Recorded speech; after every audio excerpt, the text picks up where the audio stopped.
Hello and नमस्कार दोस्तों, एक बार फिर स्वागत है आपका हमारे और आपके प्यारे से यूट्यूब चैनल सफलतम क्लासेस पर।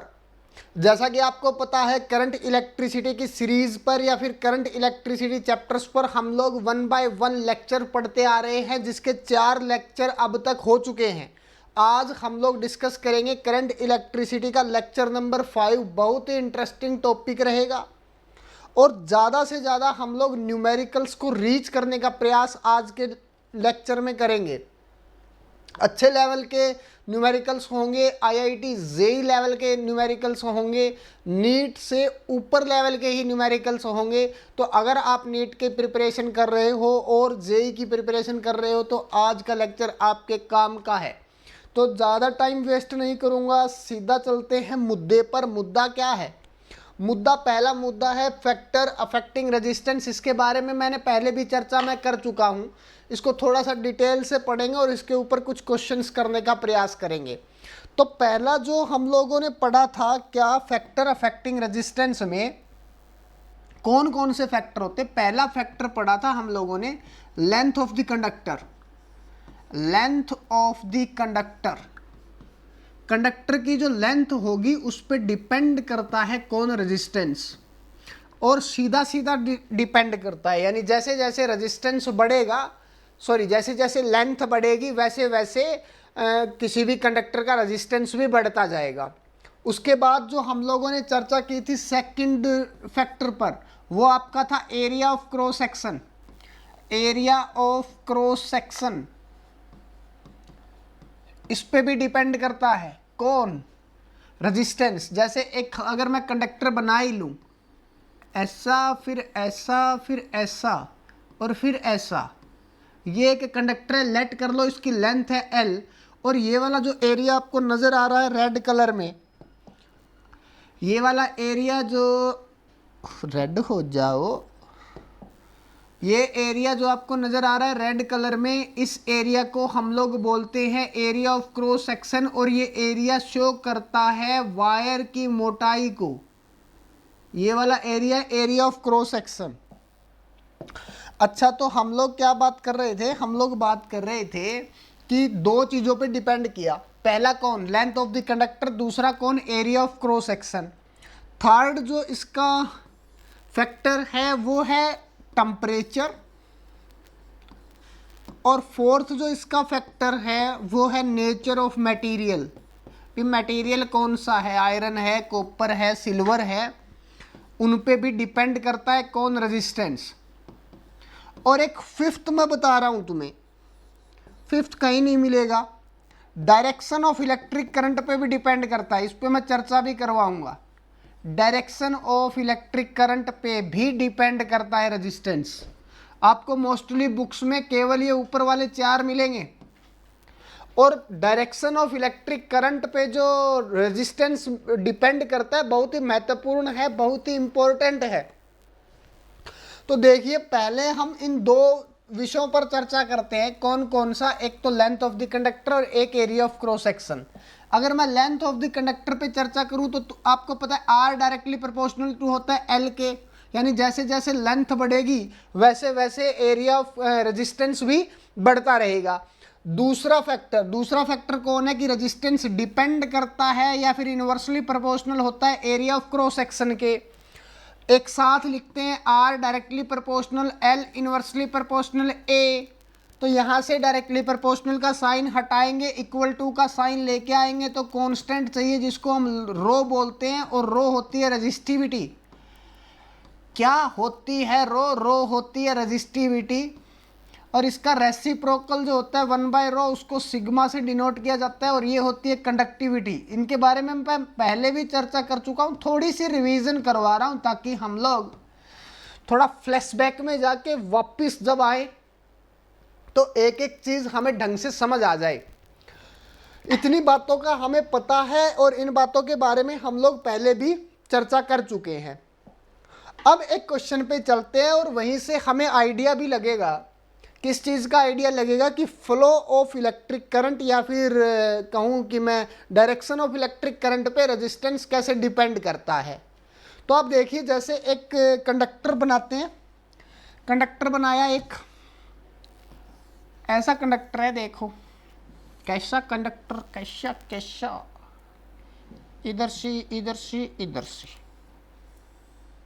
एक ऐसा कंडक्टर है, ऐसा कंडक्टर है एक,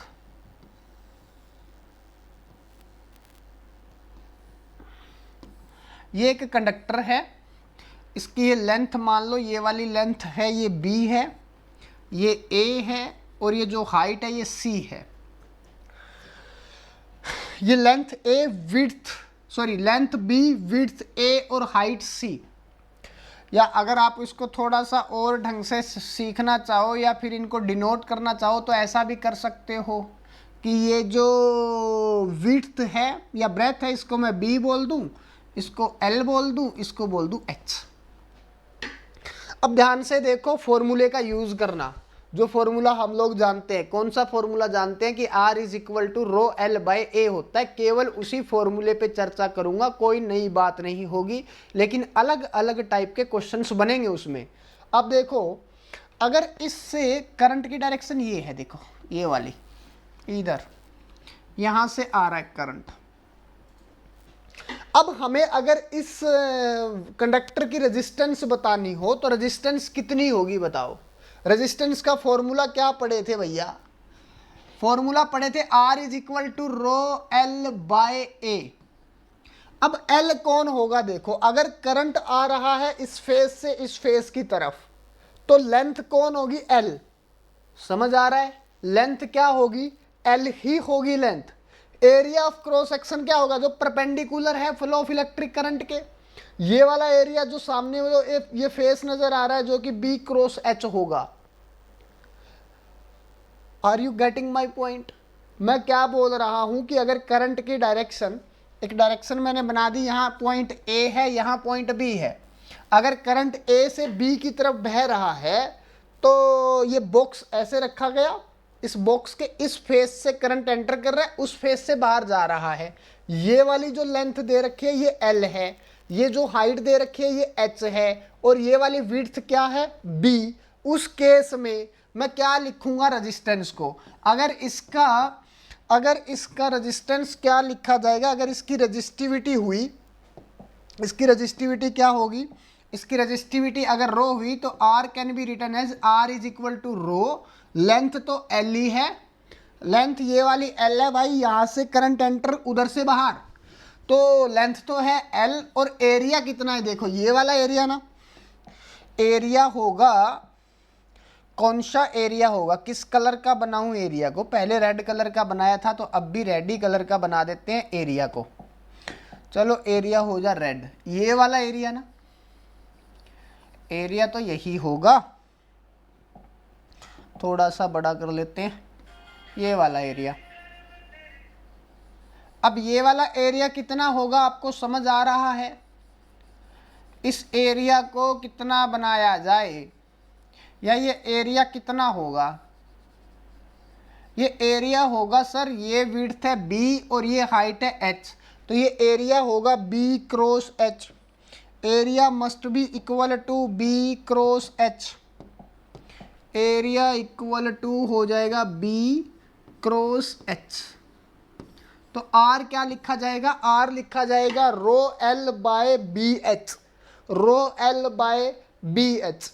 अब देखो अगर मैं करंट की डायरेक्शन चेंज कर दूं, लेट्स एज्यूम करंट यहां से एंटर करता है और इधर बाहर निकलता है।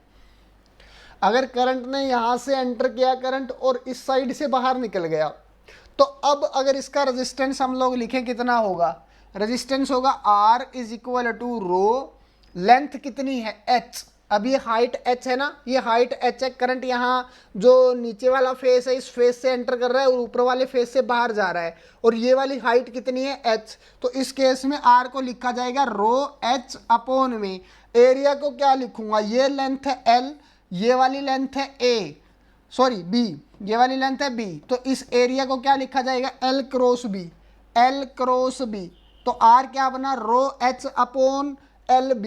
पहले केस में जब करंट की डायरेक्शन A टू B थी या फिर X एक्सिस पे थी, उस केस में क्या हो रहा था, रेजिस्टेंस था रो L अपॉन BH, और जब करंट की डायरेक्शन वाई एक्सिस पे आ गई, उस सिचुएशन में रेजिस्टेंस बन रहा है R is equal to rho H upon L B. दोनों सिचुएशन में अलग अलग रेजिस्टेंस है, ध्यान से देखिए, दोनों सिचुएशन में अलग अलग रेजिस्टेंस है।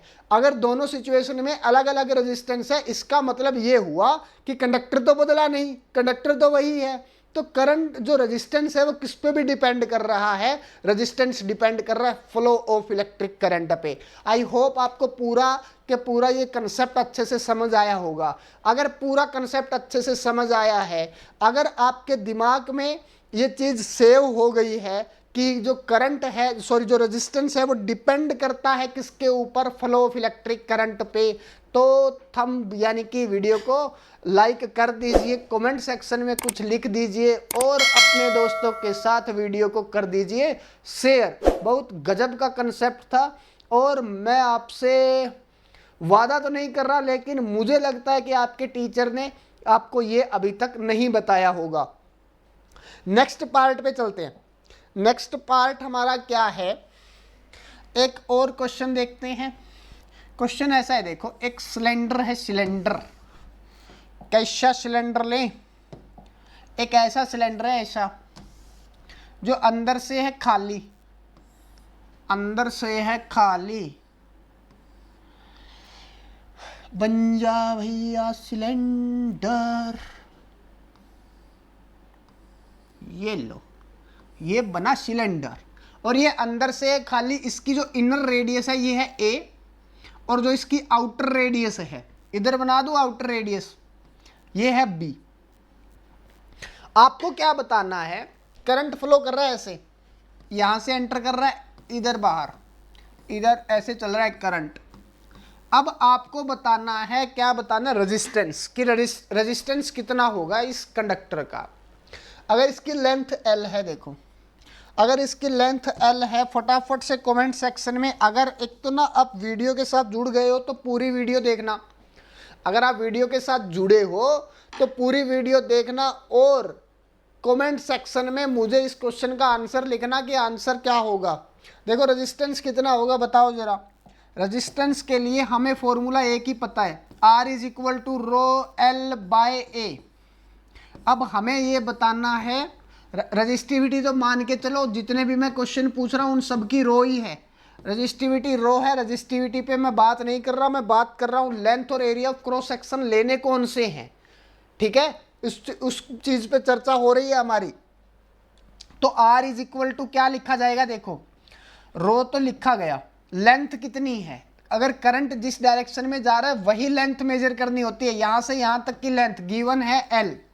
एरिया ऑफ क्रॉस सेक्शन कितना है, जो परपेंडिकुलर है डायरेक्शन ऑफ इलेक्ट्रिक करंट के, याद रखो एरिया कौन सा लेंगे, जो परपेंडिकुलर है डायरेक्शन ऑफ इलेक्ट्रिक करंट के, डायरेक्शन ऑफ इलेक्ट्रिक करंट के परपेंडिकुलर ये वाला एरिया है भाई, ये वाला एरिया है, ये डायरेक्ट परपेंडिकुलर है डायरेक्शन ऑफ इलेक्ट्रिक करंट के, डायरेक्शन ऑफ इलेक्ट्रिक करंट के ये वाला एरिया परपेंडिकुलर है। लेकिन हमें ये भी पता है कि अंदर से तो ये खाली है, अंदर से है ये खोखला, अंदर से ये बच्चा खोखला, खोखला बोले तो ये वाला पार्ट जो है ना, कौन सा पार्ट, ये यहाँ वाला, ये पूरा खोखला पार्ट है, इसको मैं हटा दूं अगर यहाँ से, अगर इस खोखले पार्ट को हटा दिया जाए तो कौन सा एरिया बचेगा, इस पूरे एरिया में से ये वाला एरिया माइनस कर दूं तो पूरा एरिया बनेगा, पूरी रेडियस थी बी, यानी कि जो आउटर रेडियस थी बी, तो एरिया क्या बनेगा बोलो, एरिया क्या होता है सर्कल का,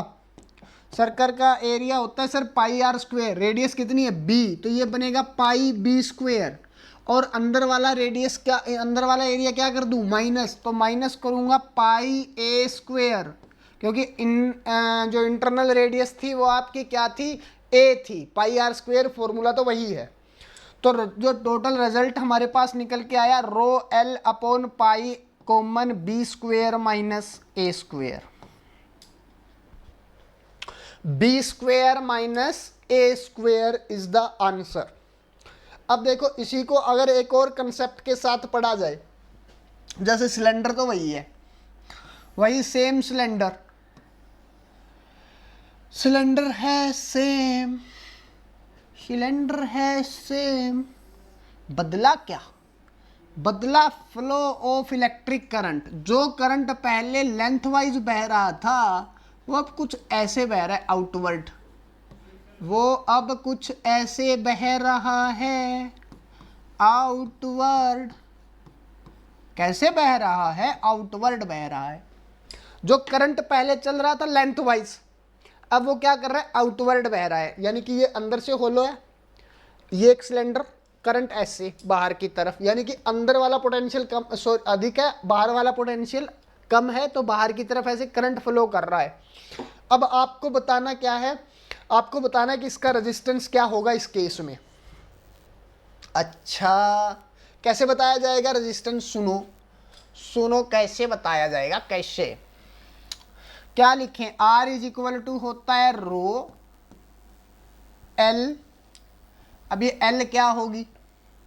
ये वाली रेडियस तो थी B और ये वाली अंदर वाली रेडियस थी A, अंदर वाली रेडियस थी A। तो लेंथ को तो हम लोग क्या लिख सकते हैं? पूरी, अगर इस पूरी रेडियस, अगर इस पूरी लेंथ को देखा जाए तो ये B है, ये वाली लेंथ कितनी बची? B minus A।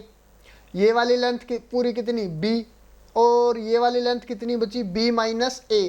तो वैसे मैं लेंथ को लिख सकता हूँ 2B minus A, but area को क्या लिखूंगा बताओ? एरिया, एरिया क्या करेगा? लगातार वेरी करेगा। एक पाइप को देखो आप लोग, एक पाइप के अगर बाहर की तरफ हम लोग चले बिल्कुल सेंटर पॉइंट से, एक पाइप के अगर हम लोग बाहर की तरफ चले बिल्कुल सेंटर पॉइंट से, जैसे जैसे ऊपर की तरफ आएंगे वैसे वैसे एरिया बढ़ता जाएगा। Are you getting my point? क्या तुम्हें मेरी बात समझ आ रही है? एक पाइप है, पाइप मेरे पास अभी यहाँ पाइप है नहीं अवेलेबल, वैसे मैं तुम्हें बता देता हूँ। एक पाइप है, अब पाइप के अंदर का जो एरिया है, कर्व्ड सरफेस एरिया की मैं बात कर रहा हूँ। जब पाइप को, अगर अंदर वाली पाइप क्या होगी? बहुत छोटी, जैसे जैसे ऊपर की तरफ आएंगे पाइप का साइज बढ़ता जाएगा तो उसका एरिया भी बढ़ता जाएगा। बोले तो इसका एरिया क्या कर रहा है? वेरी कर रहा है। एरिया क्या कर रहा है? वेरी। पहले एरिया कम, फिर जैसे जैसे ऊपर की तरफ जा रहे हैं एरिया बढ़ता जा रहा है। तो ये वेरिएबल एरिया का क्वेश्चन है। अगर वेरिएबल एरिया का क्वेश्चन है, जहाँ पे कोई चीज़ वेरी करती है वहाँ पे हमें क्या करना पड़ता है? इंटीग्रेशन। तो ये एक इंटीग्रेशन का क्वेश्चन है, इंटीग्रेशन का क्वेश्चन है, तो पढ़ते हैं हम लोग। क्या कर लो इसमें, इसमें क्या करो, यहाँ से x पे जाके dx का एक एलिमेंट ले लो। कहाँ? ऊपर की तरफ मान लेता हूँ, चलो यहाँ पे x पे गए, ये लेंथ है x, और ये एक dx लेंथ का एलिमेंट ले लिया भाई, ये एक dx लेंथ का एलिमेंट ले लिया, ठीक है। ऐसा समझो, इस फेस को मैं घुमा करके यहाँ से उठाता हूँ इधर ले आता हूँ, तो तुम्हें इसका सामने वाला फेस ऐसा नज़र आएगा। ये वाली लेंथ है a, ये वाली लेंथ है b, और तुमने क्या किया? x पे गए और क्या ले लिया? एक dx का एलिमेंट ले लिया, dx का, ये वाला एलिमेंट है वो dx। अब इसकी लेंथ कितनी है? dx है। बोलो समझे क्या? एक ये पूरा सिलेंडर बन जाएगा ना, x पे जाके dx का एक छोटा सा क्या मान लिया? सिलेंडर मान लिया, ठीक बात। अब क्या करें? पहले इस सिलेंडर की हम लोग, जो एक हमने सिलेंडर माना है छोटा सा x पे जाके dx का, उसका रेजिस्टेंस निकाल लें और फिर क्या कर दें? इंटीग्रेट कर दें सभी का, सबको ऐड कर दें तो टोटल रेजिस्टेंस निकल के आ जाएगा। तो अगर मैं dr की बात करूं, dr कितना होगा इस छोटे रेजिस्टेंस के लिए? dr होगा, रजिस्टिविटी तो उसकी वही रहेगी रो।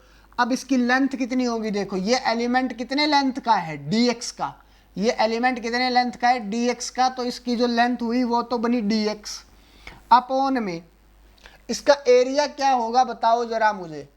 एरिया क्या होगा? इसकी रेडियस कितनी है बे? x, रेडियस तो है x, और इसकी लेंथ कितनी है? हाइट, इसकी हाइट जैसे जितनी हाइट कंडक्टर की है ये तो हमने l मानी थी।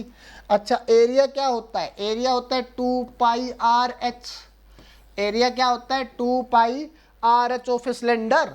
तो मैं क्या लिख दूं? 2 पाई आर की वैल्यू x है, इनटू में लेंथ l है, dr बन गया रो dx अपॉन में 2 पाई x इनटू में l। अच्छा, अब आप मुझे ये बताओ कि यहाँ से यहाँ से एक जो करंट जा रहा है हर एक एलिमेंट में, जैसे ऐसे इनफाइनाइट एलिमेंट बना ले, इस एलिमेंट के बाद दूसरा एलिमेंट। पहले आप इसको अगर सोचो ना तो ये कुछ ऐसा बनाया गया है कि जैसे एक पाइप देखो, तुम एक पाइप को देखो अंदर से खाली है, ठीक है, उसमें एक एलिमेंट मान लें हम अंदर छोटा सा, यानी कि उसमें एक छोटी पाइप और डाल दो, उसमें एक दूसरी छोटी पाइप, फिर एक और छोटी पाइप, ऐसे इनफाइनाइट छोटी पाइप से बड़ी पाइप बनाई जा सकती है। वैसे ही ये dx एलिमेंट जो हमने लिया, इट्स बिहेव्स लाइक ए छोटी पाइप, ठीक है, समझ रहे हो ना तुम लोग यार। एक पाइप, उसके अंदर छोटी पाइप, तो ये छोटी पाइप है dx वाली, ऐसी पाइपों से मिलकर के पूरा सिलेंडर बन सकता है। अच्छा, अब ये जो पाइप है, हर एक पाइप के अंदर क्या जाएगा, हर एक सिलेंडर के अंदर क्या जाएगा, same amount of electric current जाएगा। देखो करंट बाहर की तरफ जा रहा है, तो हर एक पाइप के पास उतना ही करंट पहुंचेगा जितना पहली पाइप के पास करंट पहुंचा था। तो अगर करंट सेम होता है तो वो कौन सा कॉम्बिनेशन बनता है, सीरीज कॉम्बिनेशन। मैंने तुम्हें सिखाया था ना दो तरह के combination, R is equal to R1 plus R2 for series combination, और 1/R is equal to 1/R1 plus 1/R2 for parallel combination. अच्छा, अब अगर सेम करंट हो तो सीरीज होता है, और अगर वेरिएबल करंट हो और पोटेंशियल सेम हो तो आपका होता है पैरेलल कॉम्बिनेशन। जैसा कि आपको नजर आ रहा है कि हर एक एलिमेंट के पास क्या जा रहा है, सेम करंट, तो ये कॉम्बिनेशन कौन सा, सीरीज कॉम्बिनेशन। तो हमें इन सभी को ऐड कर देना चाहिए, इन सभी को ऐड करेंगे, डायरेक्ट ऐड करना है, सबमिशन करना है, और ऐसे एलिमेंट कितने होंगे, इनफाइनाइट होंगे। इनफाइनाइट जब भी एलिमेंट हो जाते हैं तो हम लोग क्या कर देते हैं, इंटीग्रेशन कर देते हैं। इंटीग्रेशन अगर मैं करूँ डी आर का इंटीग्रेशन कहाँ से कहाँ तक होगा, तुम्हें पता है 0 था पहले, जब अगर हम लोग बहुत ही छोटा ले लें, और ये क्या बन जाएगा, जब पूरा कंप्लीट हो जाएगा तो आर बन जाएगा। इधर देखो dx लिखा हुआ है, तो लिमिट भी किसकी डलेगी, x की। अब अच्छा, x तो ये लिया था भाई, x की शुरुआत देखो कहाँ से होती है, x की शुरुआत होती है जब रेडियस थी a, और एंड कहाँ पे हो जाता है, जब रेडियस बन जाती है b, क्योंकि ये वाली रेडियस थी आपकी b और ये वाली रेडियस कितनी थी, a थी। तो x की वैल्यू हम लोग, या सॉरी लिमिट पुट कर देंगे a से लेकर के b तक। अच्छा, dr का इंटीग्रेशन तो बन गया भैया r, dr का इंटीग्रेशन बन गया r। अब यहाँ देखो, यहाँ देखें तो dx अपॉन एक्स, रो अपॉन 2πl, ये तो आ जाएगा कॉमन, रो अपॉन 2πl ये तो आ जाएगा कॉमन, अंदर बचेगा integration of x upon dx upon x, और ये कहाँ से कहाँ तक, a से b तक।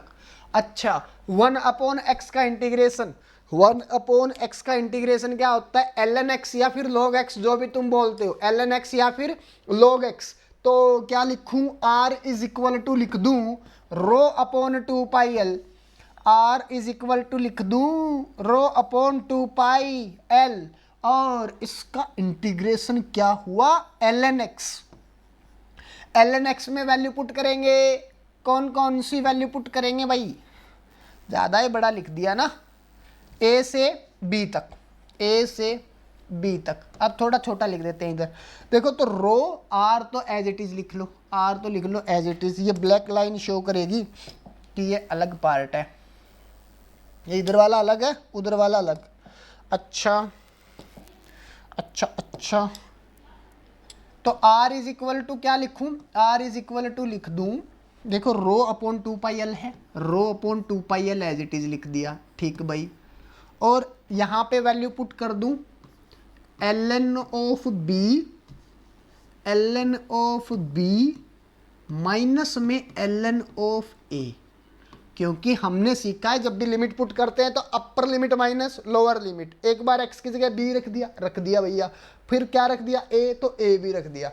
r is equal to rho upon 2πl, और तुम्हें क्या पता है ln b minus ln a क्या बन जाता है, ln of b upon a, ln of b upon a, that is the answer.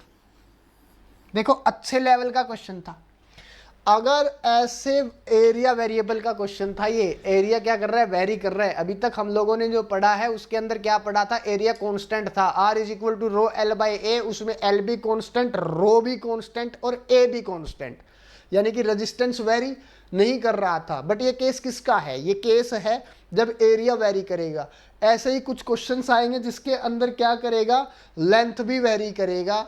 और ये सीरीज कॉम्बिनेशन के बजाय कौन सा कॉम्बिनेशन बनेगा? पैरेलल कॉम्बिनेशन बनेगा। दो वायर को बीच में से तोड़ेंगे, दो वायर्स को जोड़ेंगे। अलग अलग टाइप के क्वेश्चंस हम लोग इसकी नेक्स्ट क्लास में करेंगे। आज की क्लास को यहीं पर विराम देते हैं।